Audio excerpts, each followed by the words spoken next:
Hello, my name is Victor, and I will be talking about US presidential elections. Specifically, I will be talking about the process by which we elect a president to take office.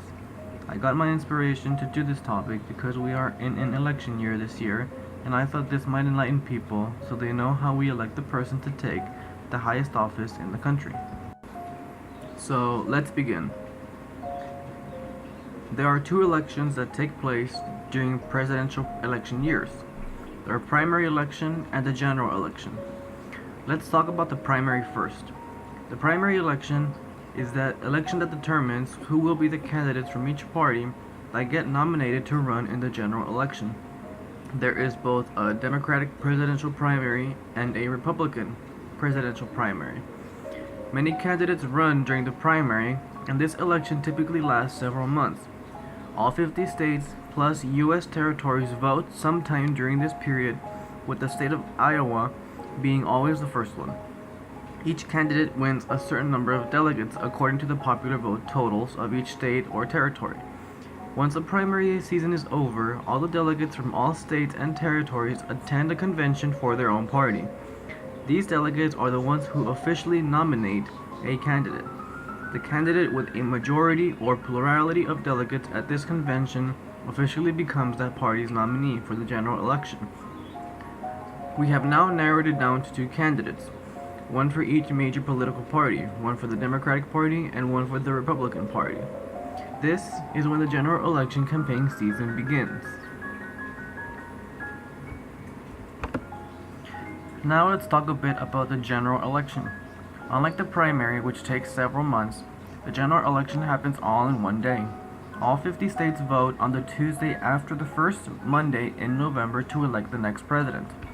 For example, Election Day this year is on November the 8th. U.S. territories do not vote in the general election. Only the 50 states and Washington, D.C. cast ballots that day. The president does not get determined by popular vote. Rather, he or she is elected by the electors in the Electoral College. Now one might ask, who are these electors? Well, they are the 435 members of the U.S. House, plus the 100 U.S. Senate members, plus 3 electors that represent Washington, D.C. That gives a total of 538 electors. Each state has a given number of electoral votes. The candidate that wins a state wins all of its electoral votes, regardless of the margin of victory.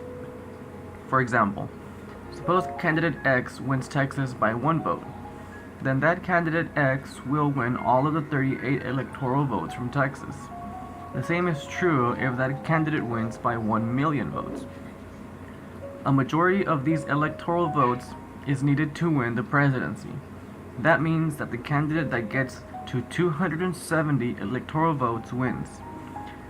As was mentioned previously, the nationwide popular vote does not matter in presidential elections. Therefore, it is possible, though relatively unlikely, for a candidate to win the popular vote but not win the election. A good example is the 2000 election.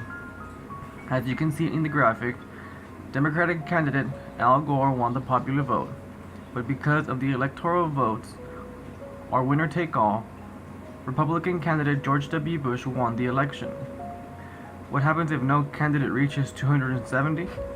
For example, if each candidate wins 269 votes?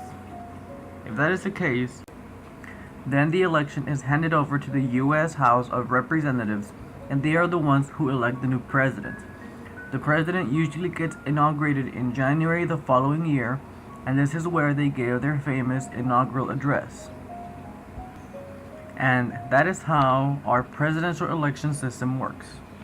I hope this has been helpful to better understand our complicated election season. Thank you.